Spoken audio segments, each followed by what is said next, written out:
Hey, are you tired of your boss not listening to you? Let me give you the 4 simple steps that you need to take to present new ideas to your boss so they listen to you and they do the things you want them to do. Here's how we all screw up. We've got these great ideas and we say to our boss, hey, we need to do this, or can we do this? Or can you give me a raise? Here's how you have to frame it. Step number 1, everybody loves to give their opinion. So when you've got an idea for your boss, say, hey, boss, I've got an idea that I'd love to get your opinion on. That's gonna make them perk up and listen. Step number 2, I want you to relate your idea to something they've said. It sounds like this: because of the fact that you said blank, I'd like to recommend blank.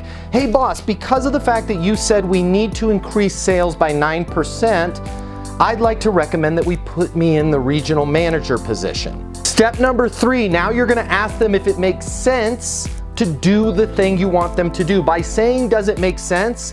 You're not really asking them to do anything and your boss isn't gonna feel pressure. It sounds like this: does it make sense to put me in that regional manager role? And step number 4, if your boss says no to your idea, you're gonna simply remain calm and go, got it.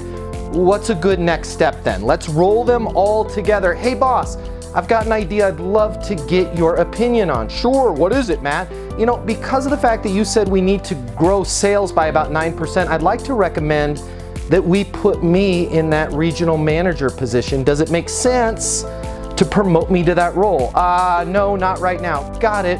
What's a good next step then? Well, you know, you'd need to interview for that role. We are doing interviews next Friday. Are you free then? Absolutely. I look forward to interviewing for that position next Friday. You want to be more skillful? Rewatch this video and do these 4 steps. You're going to get your way with your boss. My name's Matt Easton. Consider giving me a follow for more tips on how you can be successful in business and life.